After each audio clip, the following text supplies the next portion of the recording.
So the story behind my grandfather was that my father had never spoken about his father throughout my lifetime.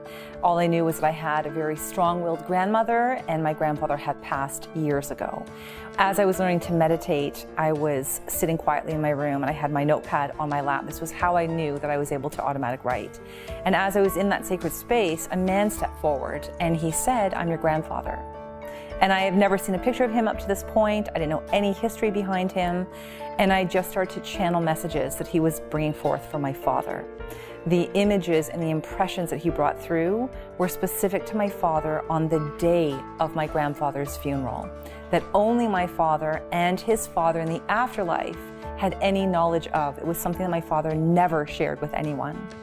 And so with that, I brought the messages to my father and they made sense to him. And it was something that was very important and significant for him because my grandfather was a prisoner at Auschwitz. And when he came out of the war, he was not the same man that he was going into it. And it got the best of him. He unfortunately committed suicide, and it was something that my father never spoke of. They were abused, they were bullied and beaten as young kids.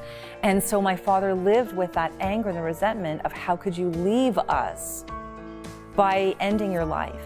The gift that my grandfather has brought forward, which is so monumental in my life, is healing and an understanding that he had to go to a better place.